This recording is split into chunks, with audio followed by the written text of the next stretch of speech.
네, 역사적인 6.15 공동선언 15주년이 그냥 지나가는가 했는데 북한이 잇따라 대화의 신호를 보내왔습니다. 이례적으로 공화국 성명을 통해서 남북대화 의지를 강조했고 또 억류 중인 이 남측 주민 3명도 송환하겠다라고 밝혔습니다. 경색된 남북관계 훈풍이 불지 주목되는데요. 정영태 통일연구원 수석연구위원, 김희준 통일외교 전문기자와 함께 분석해 보겠습니다. 어서 오세요. 안녕하세요. 네, 안녕하세요. 자, 일단 김희준 기자. 네. 북한의 성명이 여러 가지의 형태가 있는데 그중에 공화국 성명이라는 게 어떤 겁니까? 네, 북한이 발표하는 공식 성명 중에서 최고 수준의 권위를 가진 성명이다. 이렇게 볼 수가 있습니다. 예. 북한은 보통 남북 관계나 또 대외 관계에서 이제 발표하고 싶은 것이 있을 때 국방위나 외무성 또 조국평화통일위원회, 조평통 등을 통해서 이제 성명을 발표하지 않습니까? 예. 그러니까 그런 것과는 조금 한층 더 수준 높은 성명이라고 할 수 있고요. 근데 북한이 지금까지 이 공화국 성명을 발표한 것은 총 5차례에 불과합니다. 어제 예. 것까지 포함해서. 그리고 1993년 또 2003년 NPT 핵확산 금지 조약이죠. NPT 탈퇴를 선언할 때 등을 포함해서인데요. 특히 김정은 정권 들어서는 지난해 7월에 인천 아시안 게임에 응원단과 선수단을 파견하겠다 그러면서 이 공화국 성명을 통해서 발표를 한 바가 있습니다.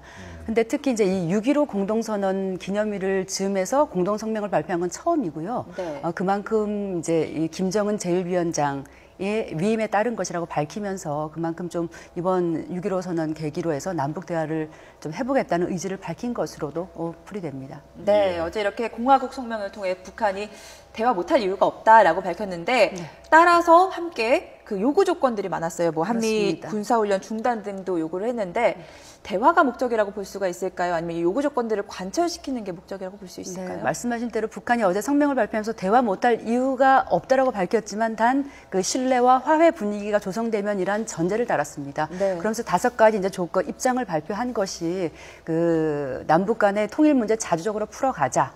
그리고 흡수 통일, 체제 통일 추진하지 말자는 걸 얘기를 하면서 한미 군사 훈련의 중단, 그다음에 상호 비방 중지, 그다음에 남북 간의 화해와 교류 협력을 가로막는 어떤 법적, 제도적 철폐를 해달라는 것이었거든요. 이것은 지금까지 얘기해온 서로 이제 대북 전단 살포 금지라던가 아니면 오이사 조치 해제를 얘기한 것인데요. 그런 면에서는 이제 기존의 북한 입장과 한 발도 나아가지 않았다고 볼 수가 있지만 최근까지 해온 박근혜 대통령을 실명으로 거론하면서 이제 비방 큰 이제 공격을 했던 것이나 이런 것과는 좀 기조가 달랐고요. 네. 그런 면에서는 좀 남북 간의 어떤 대화 의지를 좀 보낸 것이 아닌가. 거기다가 또 우리 국민 2명 송환 발표까지 또 하지 않았습니까? 같은 날. 그런 면에서 볼 때는 좀 대화에 좀 방점이 찍혔다라고도 저희가 볼 수 있겠습니다. 예. 북한의 이런 공화국 성명의 배경은 어디에 있을까요? 지금 이제 설명을 잘 해주셨는데 이 공화국 성명을 5차례가 있었는데 그걸 좀 한번 분석을 해보면은 첫째 뭔가 이제 강한 자기들의 선언이라든가 이런 게 있을 때 하나 있었고 예. 그 다음에 소위 국가 차원에 있어서 자기들이 강한 또 의지를 필요할 때 그런 게 있었고 그 다음에 또 일단 어디 상대에게 뭘 전하는 메시지가 있을 때 했던 이런 3가지로 분석을 할 수가 있습니다. 자, 이렇게 본다면 이 3가지가 다가 상당한 측면에서 진정성을 좀 갖고 있는 거예요. 예. 예를 들어서 선언인 경우에는 NPT 탈퇴를 했다. 그러니까 말로만 NPT 탈퇴한 것이 아니고 실질적으로 NPT 탈퇴를 했습니다. 네. 그 다음에 지난번에 이제 우리한테 이제 이리 전하는 어떤 그런 것이라든가 의지 표명 같은 이런 것들도 실제 일본에 대한 보상 요구라든가 그 다음에 또 지난번에 작년에 아시아 올림픽 여기에 참여를 하겠다는 어떤 자기들의 의지를 또 밝히는 거 이런 데 있어서 현실적인 것을 실질적으로 밝히는 어떤 그것을 국가라고 하는 정부라고 하는 메커니즘을 통해서 했다. 하니까 나름대로 진정성이 좀 있다 이래 볼 수가 있죠.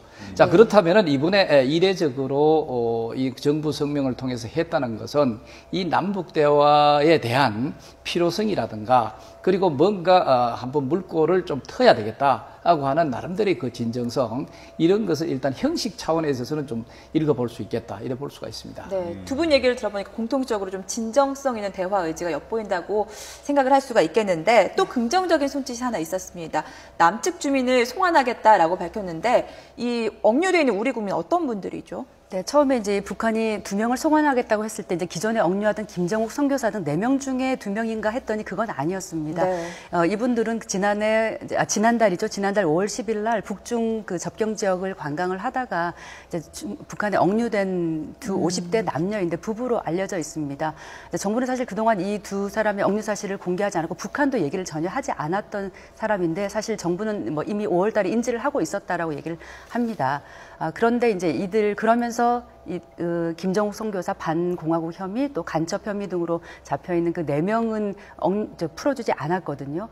그러면서 제가 볼 때는 이것은 이제 북한이 어떤 그 억류자들의 경중을 좀 따져서 간첩 혐의나 이 반공화국 혐의로 잡혀 있는 이들 4명은 계속 아직 억류하면서 향후 어떤 뭐 남북 대화나 협상에서 좀 유리한 카드로 삼으려는 것 같고 다만 이들 이제 2명을 선제적으로 좀 풀어주면서 우리가 그만큼 좀 유화적인 움직임을 보면서 남북 대화할 용의가 있다라는 점을 강조한 것으로도 어제 생각이 됩니다. 귀순했잖아요. 그렇습니다. 귀순한 병사와 뭐 교환 뭐 이런 의도도 있을까요? 저도 그 생각을 좀 했습니다. 어제 이제 19살 그 북한군 한 명이 이제 그 비무장지대 GP를 통해서 이제 귀순 의사를 밝혔는데요. 아마 이 병사의 신병과 좀 맞바꾸려는 의도도 있는 것으로 볼 수가 있겠습니다. 예.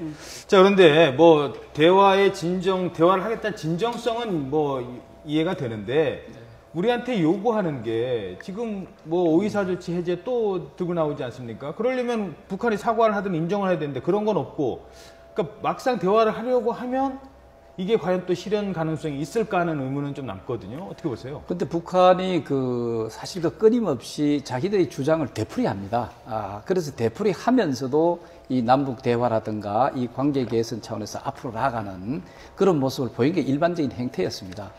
그런데 이번의 경우에 방금 설명해 주신 대로 소위 이제 그 북한의 그 자기들이 표현한 대로 불법적으로 들어간 그 두 부부가 되겠죠. 네. 부부를 풀어주는 것은 바로 그 앞으로 남북 대화 이런 것이 나름대로 진정성을 보였다고 볼 수가 있습니다. 왜냐하면은 지난번에도 이제 자세히 보시면은 그 미국과 대화가 필요할 때 항상 그런 그 자기들이 그 체포한 거라든가 이런 있는 감금자들을 사실 이래 풀어주는 사전에 풀어준다든가 이렇게 함으로써 카터 전 대통령이 뭐 평양을 방문한다든가 이런 식으로 해서 미국 간의 관계를 매끄럽게 하는 그런 모습을 사실 보였습니다. 그러니까 이번에도 이런 것은 모든 것이 다 플랜에 따른 소위 계획에 따른 것이라고 볼 수가 있죠. 그렇다면 우리 정부도 나름대로 이러한 두 사람을 송환해 준다는 그 자체는 대화의 진정성이 좀 있다 이렇게 사실 볼 수가 사실 있죠. 예. 네, 북한이 대화 의지를 보임에 따라서 우리 정부도 답을 해야 할 텐데 우리 정부는 전제 조건을 내걸지 말라라는 입장이 좀 확고해 보입니다. 어떻습니까? 북한의 이제 성명 발표 4시간여 만에 우리 정부가 또 맞성명을 발표를 했습니다. 그런데 이제 북한의 이런 대화 제의, 이런 움직임을 환영한다라는 얘기는 없었고요. 네. 우리는 그동안 뭐 6.15 공동선언 등 남북 합의사항 존중을 해왔다. 하지만 이제 우리가 먼저 대화 제의도 했는데 북한 그러려면은 뭐 군사적 도발하지 말고 전제 조건 달지 말고 또 대화에 나오라는 또 역시 같은 입장을 되풀이를 했거든요. 그러니까 그렇기 때문에 근데 북한도 또 역시 어제 또 그 6.15 공동선언 15주년 기념 중앙보고대회 때 또 양영섭 그 부위원장을 통해서 남북의 관계 개선을 원하면 거듭 우리가 발표한 이 성명에 호응해 오라고 거듭 촉구를 하면서 양측이 한 채 양보도 없는 기존 입장에서 한 발도 나아가지 않은 입장을 지금 얘기를 하고 있는데 제가 볼 땐 좀 어제 정부 성명 보면서 살짝 조금 답답한 감도 들었는데요. 또 실기하는 것이 아닌가. 너무 원칙만 고수하면은 더 남북 관계가 좀 한 발짝 더 나아갈 수가 없는데 그런 면에서는 정부가 좀 대승적인 관점에서 8.15 지금 70주년도 앞두고 있고 하니까요. 전격적으로 다시 한번 좀 우리 고위급 회담하자라고 제안을 한다던가 이번엔 북한 대화제에 조금 더 방점을 두고 잘 받아들여서 앞으로 좀 나아갈 수 있는 뭔가 계기를 만들어야 되지 않을까 뭐 그런 생각이 듭니다. 예. 자, 하지만 이 뭐 성명을 발표하기 전날에 이미 뭐 함대함 미사일 화면도 막 공개를 하고 그러지 않았습니까? 네. 무력 도발을 계속 이어간다면 대화 분위기에는 찬물을 끼얹는 건 당연한 건데 이 뭐 병행하는 의도는 어디에 있을까요? 북한이 항상 그 남북한이 그 대화를 한다든가 그 남북한 개선 과정에 있더라도 사실 서해 사태라든가 이런 것을 도발한 측면이 사실 있죠. 그렇기 때문에 북한은 항상 자기들의 그 남북한 관계 개선하는 과정에서 혹은 대화에서 주도권을 확보하기 위해서 자기들의 위력을 과시하는 거예요. 우리는 그 막강한 군사력이 있기 때문에 너희들이 함부로 우리를 대하지 말라. 네. 우리가 요구하는 것이라든가 방향으로 가는 것이 좋겠다고 하는 것을 항상 시위하는 측면이 사실 있습니다. 이번 경우도 역시 북한의 그 기본적으로 군사력, 자기들의 우위가 군사니까 이것을 시위하면서 또 대화를 제의하면서 이 대화 속에서 자기들이 내놓은 5개의 항의 여러 가지 제안이라든가 이 자체를 또 관철하기 위한 하나의 그 의지를 또 보였다고 볼 수가 있죠. 그러니까 좀 인위적으로 뭔가 대화를 이끌어가겠다. 뭐 이것은 곧 북한식의 북한 방향으로 남북 대화를 이끌어가겠다 하는 하나의 의지의 표시라고 볼 수가 있죠. 대화를 제의해놓고도 밤사이에 김정은 위원장이 야간 해상 군사연습훈련에 참가했거든요. 이것도 좀 같은 맥락에서 뭐 그런 것은 이제 일반적으로 내부적으로 이렇습니다. 북한이 김정은 자체가 볼 때 정치적 리더십만 중요한 것이 아니고 소위 성군 정치에서는 군사적 리더십이 중요합니다. 사실 군사적 리더십을 이걸 강화하기 위해서라도 정당화하기 위해서 끊임없이 김정은 자체가 모든 이 군사 부대를 돌아다니면서 진두지휘하는 모습을 사실 보여주는 거죠. 또 이렇게 함으로써 앞으로 남북 대화는 남북 대화고 내부적으로 군사력의 어떤 강화, 지휘력을 강화하는 그런 것은 뭐 끊임없이 해 나간다 하는 어떤 의연한 자세랄까 나름대로 뭐 그런 측면도 사실 있을 거예요. 네, 좀 이제 말씀을 덧붙이자면 뭐 남북 관계 속에서 항상 대화와 또 뭐 무력 도발 이런 게 항상 되풀이되지 않았습니까? 그 남북 관계가 좀 안정적으로 진행이 됐던 뭐 DJ 정부 때나 노무현 정부 때도 북한이 2002년도에 이제 2차 핵 위기가 또 발발을 했고 2006년도에 1차 핵실험 등을 하면서 계속 뭐 무력 도발이라는 걸 계속 해왔는데, 그러니까 이런 도발을 한다고 이것이 대화의 의지가 없다라고 판단할 수는 없기 때문에 계속 좀 남북 관계를 좀 계속 관리해가는 부분 필요할 것으로 보입니다. 네. 그런가 하면 어제 북한 또 군부에 현영철이 채용됐지 않습니까? 그러면서 떠오르는 인물이 박영식입니다. 이 박영식은 어떤 인물인지 먼저 간단하게 좀 설명을 해주시죠. 네, 이 박영식은 이제 지난해 4월에 이제 대장으로 승진된 것이 확인이 됐고요.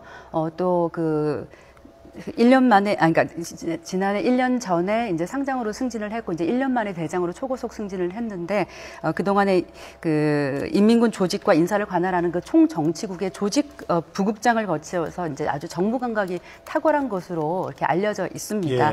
근데 어제 이제 보도를 보니까 그 김정은 군부대 예술선전대 공연 관람에 이 박영식 대장이 황병서 총정치국장 다음에 호명이 됐고 또 리영철 총참모장 앞에 호명이 되면서 군부 서열 2위로 오른 것이 아닌가란 관측이 제기됐고, 그렇다 하면 그 이제 현영철 인민무력부장의 뒤를 이어서 이제 인민무력부장 자리에 오른 것으로 지금 관측이 되고 있고요. 그렇다면 김정은 체제 들어서 뭐 김병식이나 장정남 등에 이어서 모두 6번째 인민무력부장이 되는 것입니다. 네.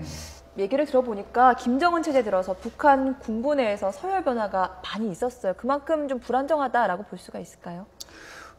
그게 이제 불안정하다는 그런 측면이 있고, 그 다음에 이제 김정은 체제 자체가 소위 김정은의 리더십을 발휘하는 데 있어서 능수능란하게 상당히 이런 것을 번갈아 바꿔가면서 자기의 어떤 지휘력을, 소위 지도력을 높이는 그런 과정이라고 볼 수 있다. 상당히 그 계획된 것일 수도 사실 있습니다. 네. 그렇기 때문에 이것을 지나치게 김정은의 어떤 그 체제의 불안정성에만 초점을 두는 건 사실 위험하고, 오히려 이런 것을 중심으로 해가지고 비교적 김정은 체제를 공고화시키는데 사실 그 주력하고 있다. 뭐 이렇게 이런 측면도 우리가 볼 필요가 있습니다.